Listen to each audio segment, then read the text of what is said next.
Welcome to the South Point YZ250F Hot Cam Installation Guide, Step 1. Begin by removing the seat and the fuel tank. Make sure the fuel petcock is in the off position before removing the fuel hose from the carburetor, and be prepared to catch any overflow gasoline that may still be in the fuel line. Remove both of the hose clamps from the valve cover using your hands or a pair of pliers. There are two hoses that connect to the valve cover. With the hose clamps removed, you can then remove the hoses from the valve cover using a screwdriver and your hands. You may need to gently pry on the hoses to break them free. Now, remove the two valve cover bolts with an Allen wrench or socket.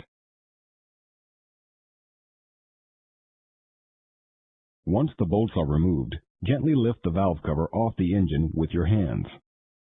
The next step is to remove the flywheel bolt cover and the flywheel timing inspection hole cover with a large flat blade screwdriver.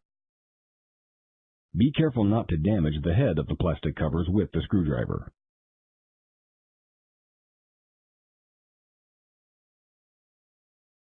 Using a 17 mm socket, rotate the crankshaft until the top dead center, or TDC, alignment mark appears in the inspection window on the flywheel cover. This removes pressure on the lifters and the cam chain. Check that the cam lobes are not pushing against either the intake or the exhaust cam lifters. They should be pointing in a sideways orientation. If not, rotate the crankshaft again, 360 degrees, until it is lined up on the TDC mark.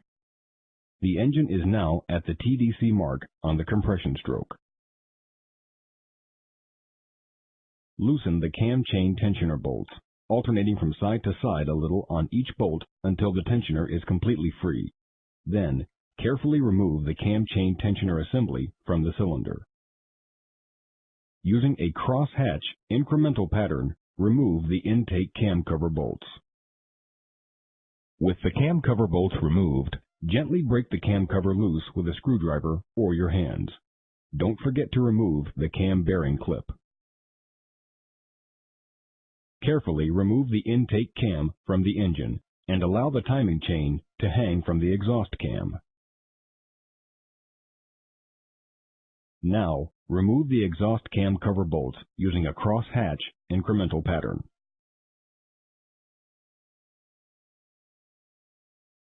With the cover bolts removed, hang the timing chain from the frame with a piece of wire or string.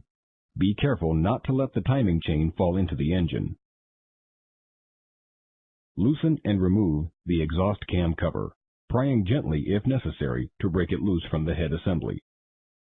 Remove both the cam cover and the bearing retaining clip, then carefully remove the exhaust cam while allowing the timing chain to hang from the frame.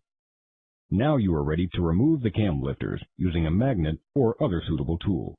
Be careful not to scratch or damage the lifters on removal.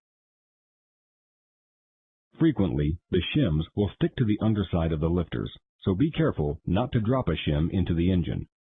Shims that are stuck can be easily extracted with a magnet. With the shim in hand, measure the thickness using a good quality caliper or micrometer, and then record the measurements for later use.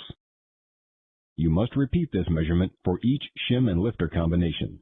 The YZ250F has 5 lifters and 5 shims, 3 for the intake cam and 2 for the exhaust. Replace each lifter into the head using a generous amount of assembly lube.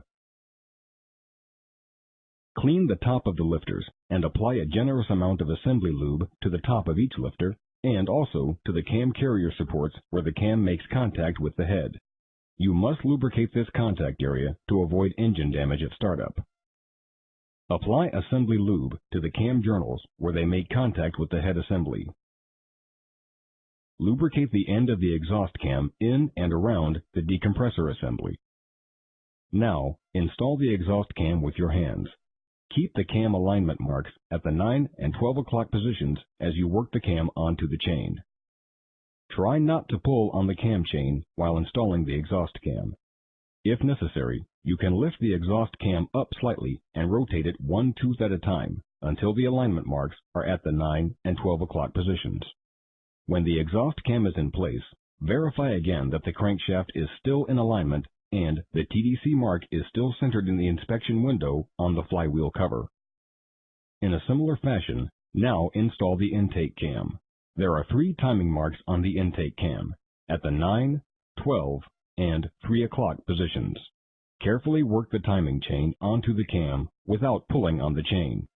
Make certain that the chain is fully installed onto both cams and that the cams are seated properly in the engine head on the carriers. Again, verify that the intake cam alignment marks are at the 9, 12, and 3 o'clock positions, and also that the exhaust cam and crankshaft remain in alignment. Before installing the cam covers, apply additional assembly lube to the cam covers and the top of both cams where they make contact. Do not forget to install the cam bearing retainer clips before installing the cam covers. It may require a bit of downforce to allow the cam covers to seat properly. Now, repeat the process for the intake cam.